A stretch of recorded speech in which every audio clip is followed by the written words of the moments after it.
Hello everyone, good morning. তোমরা সবাই কেমন আছো? চলে আসলাম আবার ছোট্ট একটা মিনি ব্লগ নিয়ে তোমাদের কাছে। তো অনেক দিন পরে তোমাদের সাথে ব্লগ শেয়ার করব আমি। দেখো আমার ব্লগটা যদি তোমাদের কাছে ভালো লাগে প্লিজ বলবে। তো দেখো আমার ঘরের অবস্থা পুরোপুরি খারাপ, সেগুলোকে আমি পুরোপুরি ঠিক করছি। তো আমার ট্রলির মধ্যে অনেকগুলো জামা ছড়িয়ে ছিটিয়ে ছিল। তো ট্রলিতে সবগুলো জামা কাপড় আগে গুছিয়ে নিয়েছি, ঘরটা পুরোপুরি সুন্দরভাবে গুছিয়ে নিয়েছি। গুছিয়ে নেওয়ার পর তোমাদেরকে ফাইনাল ঘরের লুকটা আগে আমি দেখাচ্ছি। তো দেখো বন্ধুরা, এটা হয়েছে আমার ঘরের সুন্দর একটা ফাইনাল লুক, যেটা তোমাদেরকে দেখে দিলাম। সারাক্ষণ পরিশ্রম করে ঘরটা গোছালাম। আর দেখো আমার প্রচণ্ড লেট হয়ে গিয়েছে, আমি চলে আসলাম স্নান করে তাড়াতাড়ি। এসে এই ড্রেসটা পরবো।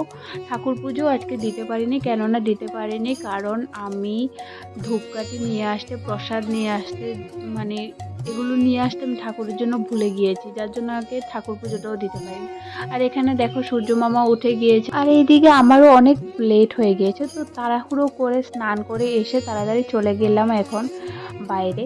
বাইরে গিয়ে দেখো আমি চলে আসলাম এই জায়গাটাতে, যেটা আমি কখনো স্বপ্ন ভাবিনি যে আমি এত মানে আমার অনেক ইচ্ছে ছিল যে আমি কখনো আমার মেকআপ করলে আমাকে একটু হলেও সুন্দর লাগবে বা এমন কোনো কিছু একটা লেগেছিল, কিন্তু কখনো ভাবিনি যে সত্যি আমাকে একটু হলেও সুন্দর লাগতে পারে। কেননা আমি যতবারই যেখান থেকেই মেকআপ করেছি বা করলাম, জানি না যতটুকু সুন্দর লাগছে, হালকা পাতলাও তো একটু সুন্দর লাগছে অন্য দিনের তুলনায়। তো যাই হোক, দেখো আমি কখনো ভাবিনি যে আমাকে মেকআপ করলে একটু হলেও সুন্দর লাগতে পারে, কেননা আমি মেকআপ করে আমাকে পুরো বাজে লাগে।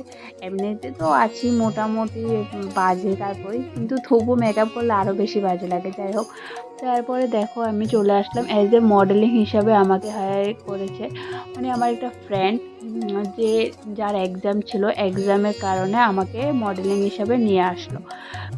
তো ওর এক্সামটা দেওয়ার জন্য। তো ওর এক্সামটা কমপ্লিট হয়ে গেল। রেজাল্ট এখনও দেওয়া হয়নি, কি হয়েছে না হয়েছে কিছুই জানি না। আর আমি সবচেয়ে বড় খুশি আজকে ভগবানের কাছে, এই জন্য আমাকে এত সুন্দর একটা অপরচুনিটি দেওয়ার জন্য।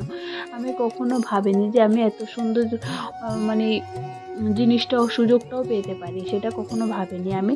তো যাই হোক, দেখো আমি চলে আসলাম। আমাকে এখানে সুন্দরভাবে রেডি করানো হয়েছে, কিন্তু আমি জানি না কেন, জানি না আমাকে সব কিছু লুকে মোটামুটি সব কিছু ঠিকই আছে, কিন্তু আমার যে চুলগুলোর জন্য আমাকে একটু অন্যরকম লাগছে। আর আমি যে ফটোটা শেয়ার করলাম এই জন্যই বললাম বাঁশ খাওয়ার টাইম হয়েছে, কেননা আমার চুলগুলো পুরো খারাপ হয়ে গিয়েছে, যার জন্য।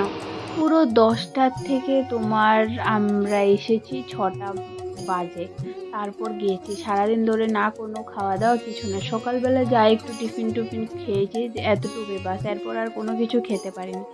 এত পরিমাণে লেট হয়ে গিয়েছে আমাদের, কি বলবো, যার জন্য তাড়াহুড়া করে আমাদেরকে আসতে হলো। আর ফুলগুলো আমরা ঠিকভাবে দিতে পারিনি, আমার যে আমাকে সাজালো সে সুন্দর করে ফুলগুলো দিতে পারিনি, কেননা আমার চুলের ভিতরে এগুলো লাগানো যাচ্ছে না। যাই হোক, তারপর চলে আসলাম বাড়িতে, কেননা অনেক রাত্র হয়ে গিয়েছে, সেজন্য সন্ধ্যা হয়ে গেছে অনেক। তো সেই জন্য ওইখানে কিছু খাওয়া হয়নি। তো এরপর বাইরে এসে খেয়ে দিয়ে তারপর চলে গেলাম বাড়িতে। তো আজকের মতো ভিডিওটা এখানে শেষ করছি। যদি সবাই ভালো লাগে ভিডিওটা প্লিজ লাইক করে দিও, কমেন্ট করে দিও, শেয়ার করে দিও। আর প্লিজ আমার চ্যানেলটাকে খুব তাড়াতাড়ি যাতে গ্রো করতে পারি, তোমরা সবাই আমার চ্যানেলটাকে অনেক ভালোবাসা দিও। তোমাদের সাথে এতটুকুই বলার ছিল, আর কিছু না। বাই।